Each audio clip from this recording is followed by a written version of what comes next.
Assalamualaikum warahmatullahi wabarakatuh. Alhamdulillah, syukur kita kehadrat ilahi kerana dengan limpah dan kurnianya kita masih lagi diberikan nikmat kehidupan di atas muka bumi ini untuk mencari seberapa banyak amalan menjadi bekal untuk di akhirat nanti. Baik, untuk pelajaran kali ini kita akan belajar tajuk bab fiqh pelajaran 13, iaitu isu-isu dalam perkahwinan. Mengenai dalam isu-isu dalam perkahwinan ini, kita akan lihat iaitu pembubaran perkahwinan. Dalam pembubaran perkahwinan, kita akan pelajari 4 isi penting, iaitu yang pertama talak, kedua fasakh, ketiga khulu' dan yang keempat li'an. Untuk yang pertama iaitu talak dari segi maksudnya ialah pembubaran perkahwinan oleh suami dengan lafaz talak yang jelas atau kiasan. Hukum talak adalah harus. Contoh lafaz talak iaitu yang jelas, aku ceraikan engkau. Dan yang kedua iaitu lafaz talak dari segi kiasan, aku lepaskan engkau mulai hari ini. Untuk spektrum ilmu, iaitu hukum asal talak ialah harus, iaitu syarat memberikan kebenaran untuk pasangan suami isteri membubarkan perkahwinan kerana sebab-sebab yang munasabah. Walau bagaimanapun, hukum talak boleh berubah mengikut keadaan, iaitu wajib apabila berlakunya perbalahan antara suami isteri yang tidak dapat didamaikan setelah melalui proses mahkamah. Manakala hukum sunat pula ialah apabila isteri berakhlak buruk. Dan yang ketiga, hukum makruh apabila suami menceraikan isteri yang berkelakuan baik atau menceraikan isteri tanpa sebab. Dan yang keempat ialah hukum haram, di mana apabila suami menceraikan isteri dalam keadaan haid atau ketika suci tetapi telah disetubuhi tanpa diketahui hamil ataupun tidak. Spektrum ilmu iaitu jenis-jenis talak.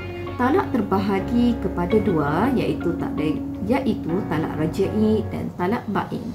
Talak rajai ialah talak yang boleh dirujuk dalam tempoh iddah tanpa akad nikah dan mahar yang baru. Manakala talak bain iaitu talak yang tidak boleh dirujuk kecuali dengan akad nikah dan mahar yang baru. Seterusnya kita lihat iaitu dari segi fasakh. Maksud fasakh pembubaran perkahwinan melalui kuasa hakim dengan sebab-sebab tertentu. Hukum fasakh ialah harus isteri memohon fasakh.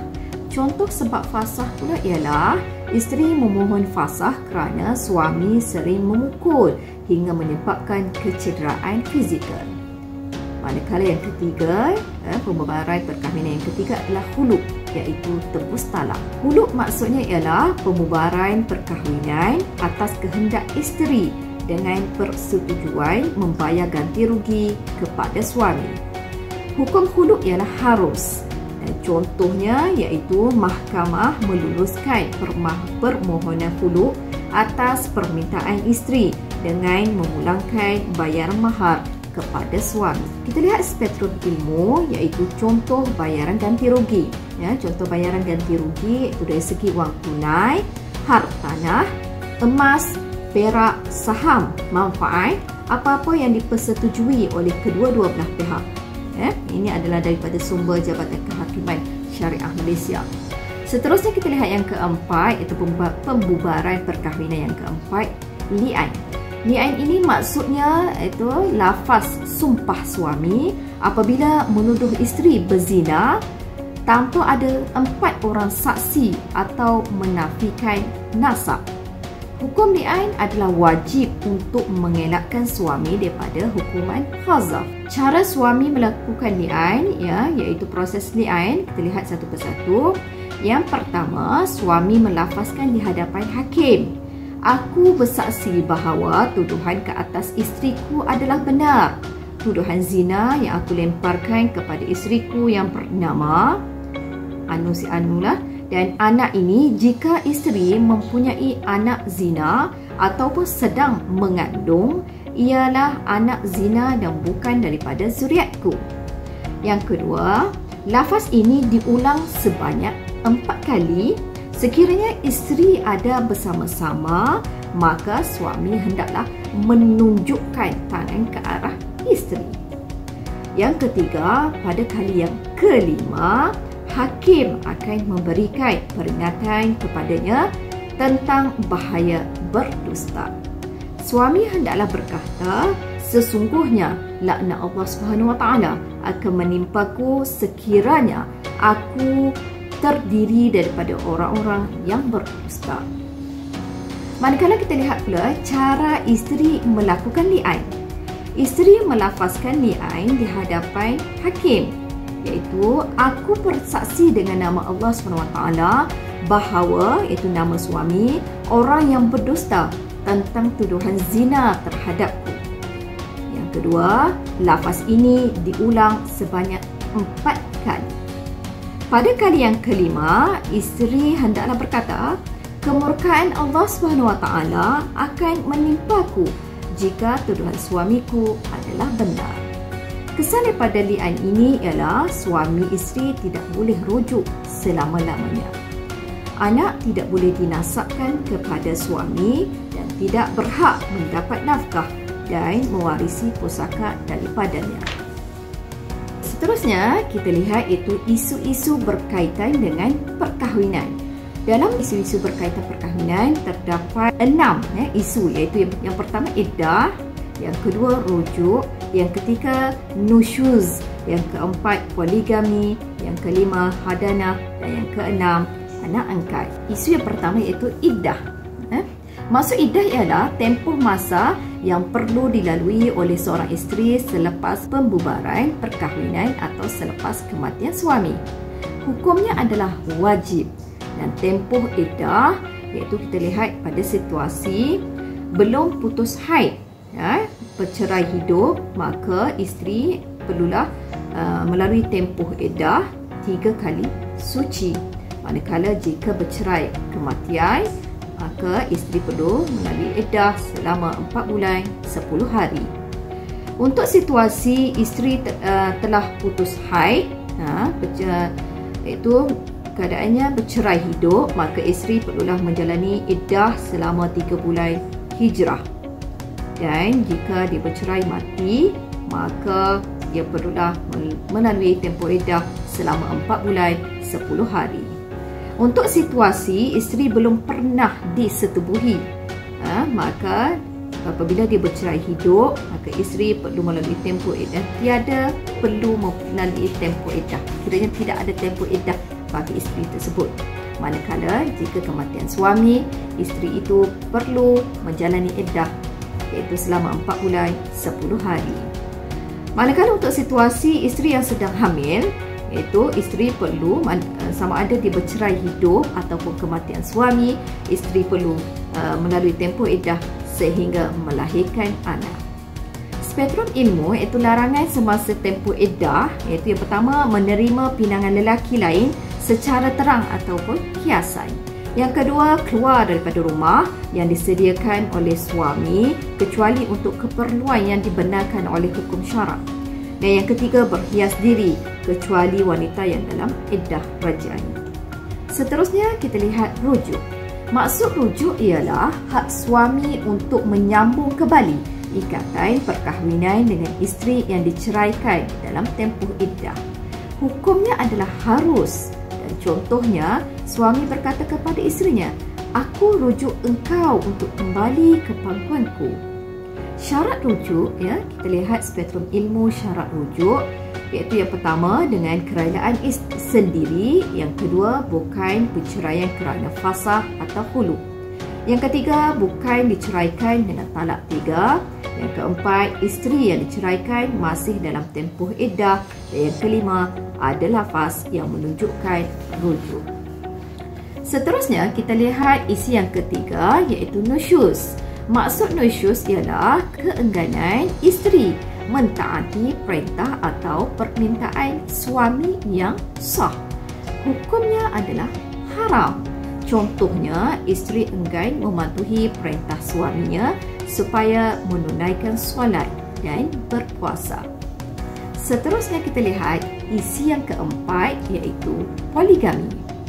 Maksud poligami ialah amalan beristeri lebih daripada seorang pada waktu masa. Hukum berpoligami adalah harus.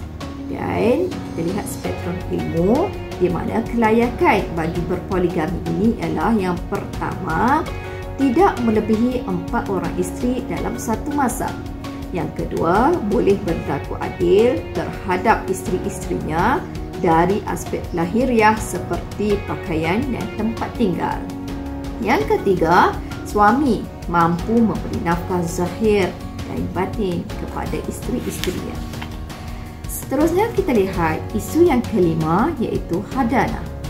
Maksud hadanah ialah penjagaan kanak-kanak yang masih kecil dan belum berupaya untuk menguruskan diri sendiri. Hukum hadanah ini adalah wajib, di mana ibu ialah orang yang paling berhak untuk menjaga anak selepas perkahwinan dibubarkan. Namun, terdapat sebab-sebab tertentu yang boleh menyebabkan hak ibu itu terbatal. Seterusnya kita lihat isu yang keenam iaitu anak angkat. Anak angkat maksudnya ialah anak orang lain yang dipelihara seperti anggota keluarga sendiri tetapi tidak mempunyai hak seperti anak kandung yang ditetapkan oleh hukum syarak. Hukum bagi anak angkat menjaga anak angkat ialah harus. Di mana kita melihat spektrum ilmu, hak bagi nafkah dan kebajikan bagi anak kandung dan anak angkat adalah sama, manakala dari segi harta hibah kedua-dua itu anak angkat dan anak kandungnya adalah sama juga. Yang ketiga, anak angkat dan anak kandung boleh mewarisi harta wasiat. Anak kandung boleh mewarisi harta faraid, harta pusaka, manakala bagi anak angkat tidak dapat mewarisi harta pusaka. Seterusnya, anak kandung berhak dia mempunyai hak wali dalam perkahwinan, manakala untuk anak angkat tidak boleh dijadikan bapa angkat sebagai wali dalam perkahwinan. Seterusnya kita lihat anak kandung mempunyai nasab antara ibu bapa, manakala anak angkat tidak mempunyai hak nasab, hak keturunan daripada ibu bapa. Seterusnya kita lihat aplikasi perkahwinan yang tidak mengikut syariat dan undang-undang Islam. Yang pertama iaitu pasangan boleh didenda jika disabitkan dengan kesalahan berkahwin tanpa mengikut saluran yang betul bagi negeri masing-masing. Kedua, pasangan terpaksa dipisahkan jika didapati perkahwinan tidak sah mengikut hukum syarak. Yang ketiga, isteri tidak mempunyai dokumen yang sah untuk membuat sebarang tuntutan seperti hadanah dan harta pusaka jika berlaku kematian suami. Dan yang keempat, kesukaran untuk mendapatkan kelahiran anak untuk mendapat sijil kelahiran. Seterusnya kita lihat spektrum ilmu. Pengurusan pernikahan seluruh Malaysia tertakluk kepada Akta, Admitmen dan Ordinan Undang-Undang Keluarga Islam Negeri-Negeri. Baik, itu adalah isi-isi penting yang kita pelajari dalam tajuk pembubaran perkahwinan dan tajuk isu-isu yang terdapat dalam perkahwinan.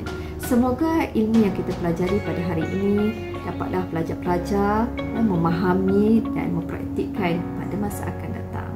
Oleh itu, sekian sahaja untuk hari ini. Wabillahi taufiq wal hidayah. Wassalamualaikum warahmatullahi wabarakatuh.